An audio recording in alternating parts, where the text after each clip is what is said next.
Would you give up 6 hours of sleep to treat insomnia? John had been struggling with insomnia for years. When he came into his therapy session, he looked drawn and grey with dark eyes. He seemed so drained of energy and communicated in a slow and flat tone of voice, often forgetting what he was saying. He reported that he was barely getting 2 hours of sleep a night. He was struggling to focus in work. He felt that when he had no choice but to drive, he was probably a danger to other road users, and he drifted through family life like a zombie. John told me that he had tried everything and nothing had worked.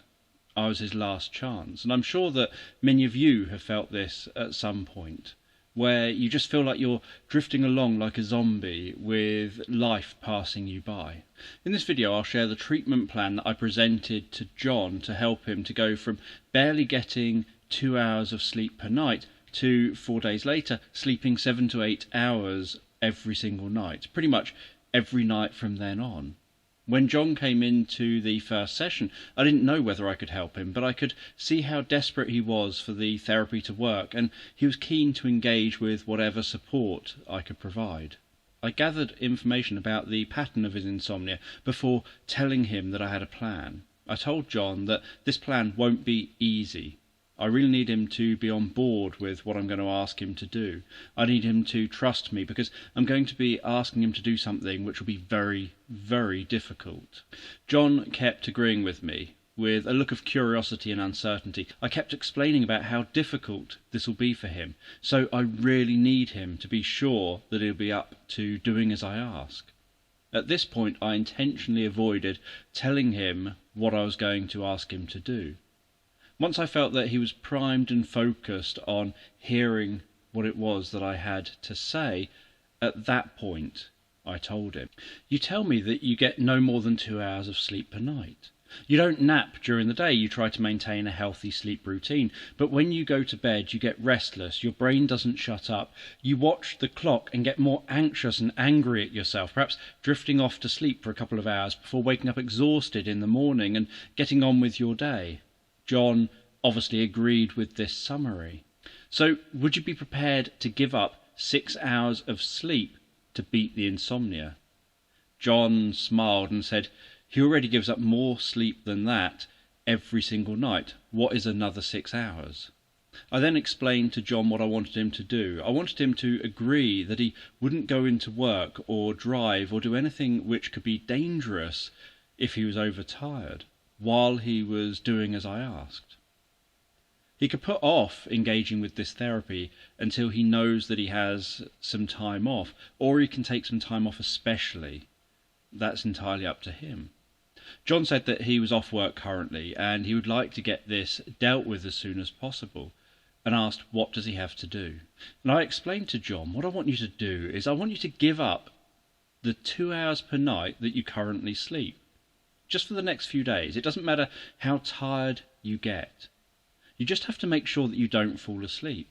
You can occupy yourself with getting any unfinished tasks done, or you can do relaxing tasks like reading or writing, but not anything that's stimulating, like, for example, using devices with screens.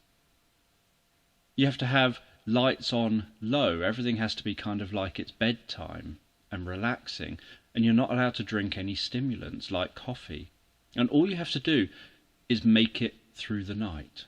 Then during the day you can carry on with the day as usual, making sure to keep yourself safe as you're likely to be very tired, but not actually napping at all. Then that night you're to repeat the process again.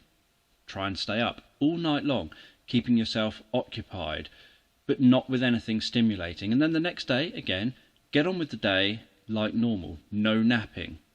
Then on the third night, do the same again. And on the fourth day, you can get on with the day like normal, but that night, when you go to bed at your ideal bedtime. John agreed to do this. He said that he didn't think that he would have any problem missing just 2 hours of sleep per night, and said that he couldn't see how this could possibly work, but he would try it anyway. I saw John a week later. He came into the therapy session with a smile on his face and was far more animated. John told me how he thought it would be really easy to stay awake all night, when he'd practically been doing that for years, but towards the morning of the first night, he was really struggling to stay awake. Later in the afternoon of the first day awake, he got a second wind and felt more alert again, which got him through until bedtime, but during that night, he struggled even more than he had done on the first day. He filled his time getting bits of work and other tasks done that he'd been putting off. He spent some time reading a book that he felt that he never had time to read. He even spent some time sitting outside the house in the fresh air, enjoying that quiet nighttime ambience and just relaxing in the silence. By the third night, John reported, he felt desperate to sleep and wanted to ignore the instructions and just let himself go to bed and sleep, feeling that that was obviously his goal anyway. So would it be so bad if he just went to bed and slept a day early? But he fought on through the night, keeping himself occupied. He described that his attitude was similar to when you're prescribed antibiotics, that you can feel better, but it's important to complete your course if you want to actually get better.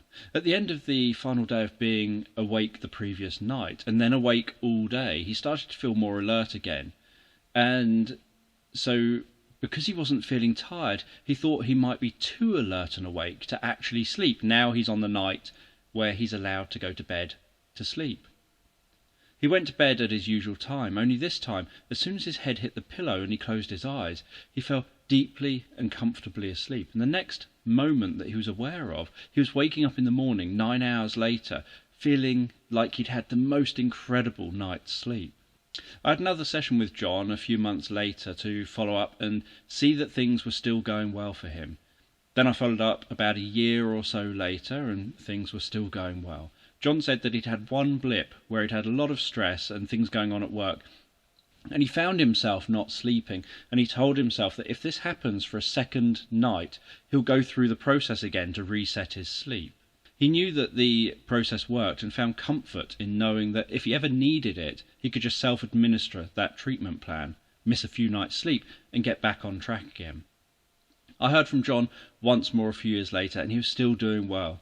This is the experience with many people who give this idea a go, that when they work with the way that the brain works rather than against it, they end up more likely to have success. It's common for our brains to work paradoxically, where if you try to stay awake, perhaps to watch a late night film, you get tired and fall asleep, whereas if you try to fall asleep because you need to be up early, you find yourself struggling to sleep and you feel more alert, awake and restless. If this has been of interest to you, then you might find this video here interesting, where I share about the US Navy Flight School's secret to falling asleep in under 2 minutes, even in the most stressful and noisy of environments. Thanks for watching.